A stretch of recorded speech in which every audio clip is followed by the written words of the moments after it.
As part of his job to find government waste, co-chair of the newly created Department of Government Efficiency, or DOGE, Vivek Ramaswamy, has proposed defunding federal programs that no longer have congressional authorization.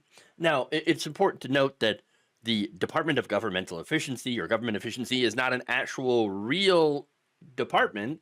It can't actually cut anything. All it can do is say, here's what we would like for you to cut, and then it would be up to Congress or up to other agencies in control of the budget or certain budgetary items.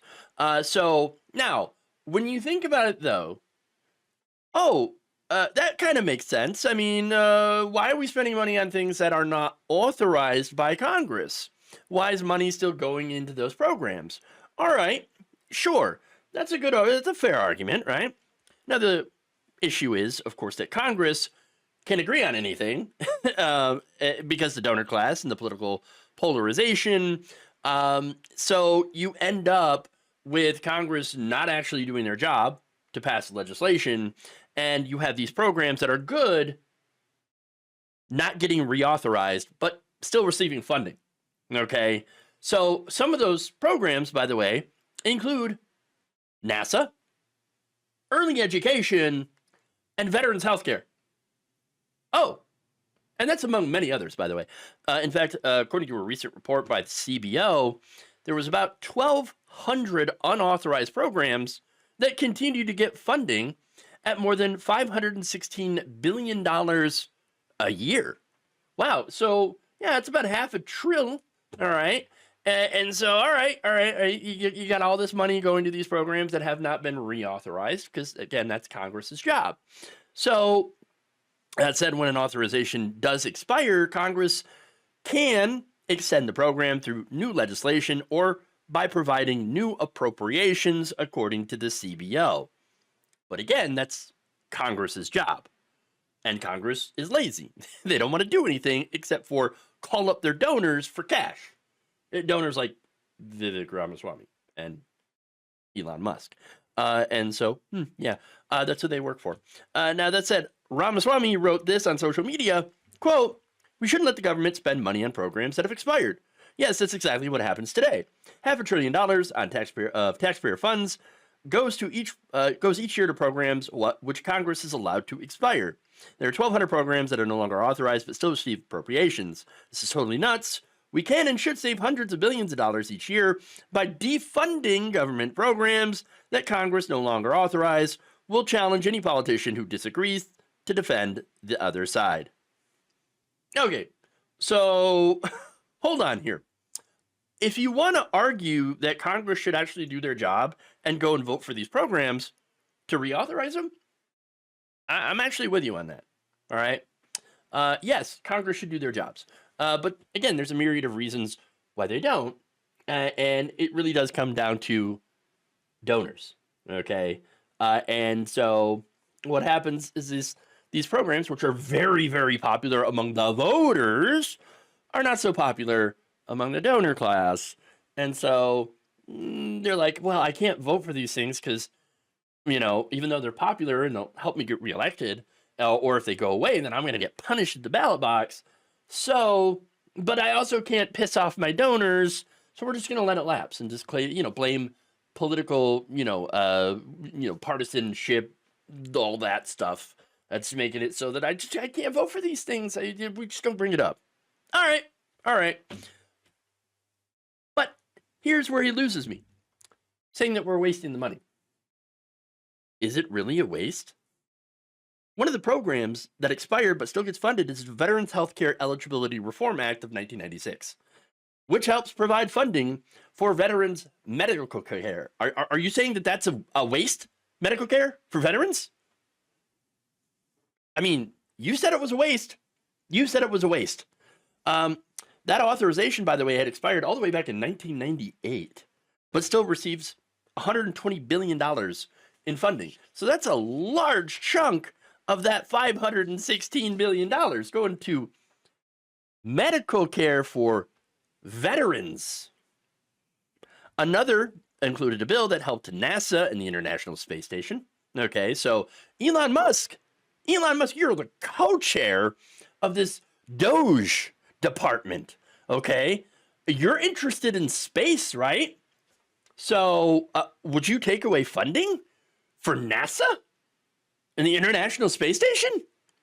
Okay, I mean, that's up to you. I mean, sure. Well, it's actually not up to him. Thank goodness. But he can make the recommendation. There's another that was tied to Head Start, which helps provide early childhood education to low-income children. Does Ramaswamy not know this, or does he not care? And that's the question, because I don't know. Now, he doubled down later on by saying, if it doesn't advance the interest of American citizens, we're putting it on the chopping block. Amazingly, there are a number of programs whose authorization from Congress is already expired, yet money still flows out the door. That needs to end next year.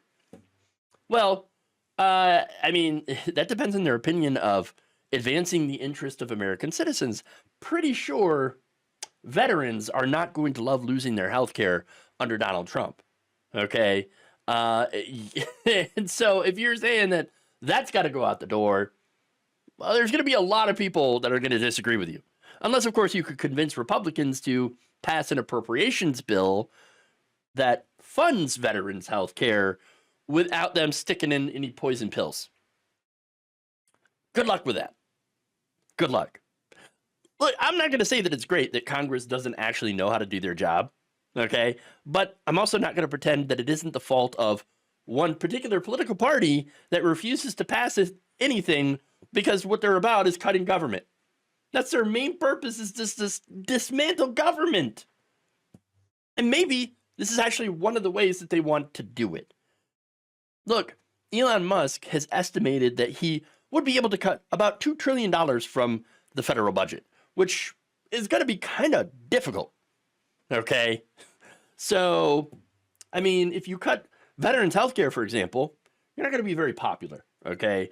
According to an Ipsos poll taken back in 2022, 4 out of 5 in veterans, 80% are satisfied with their health care. That's veterans' health care.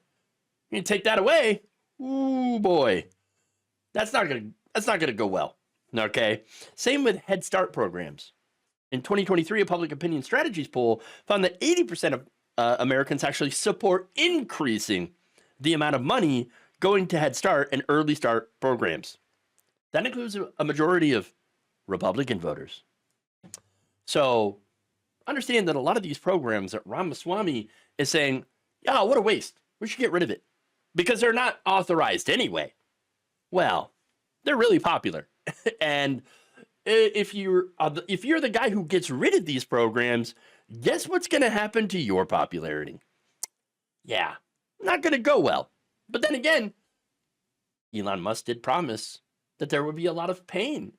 I don't see any programs in here, though, on the chopping block that go to benefit the rich. See, that's one thing that seems to be missing from all of this is any spending here that, in the form of subsidies and tax credits, for wealthy corporations, billionaires. I don't see any of that stuff on the chopping block. And you shouldn't be surprised as to why. Okay, look, that said, I'm not saying that you couldn't find anything ridiculous in, that the government spends money on. Sure. But at the end of the day, a lot of these programs that the right wing is looking to cut are actually good programs. They're very important and they're very popular. And so if you end up cutting them, well, the voters, they're not going to be too happy with you. Thank you for watching. If you enjoyed this video, please like, share, subscribe, hit the bell icon in order to get notified whenever a new video is released. And if you want to support independent, progressive media through this difficult time where it seems like everybody is shutting down, you can become a member on our YouTube page, you can become a subscriber on Facebook, or you can go to my Patreon. It's patreon.com/Jeff Waldorf. Thank you.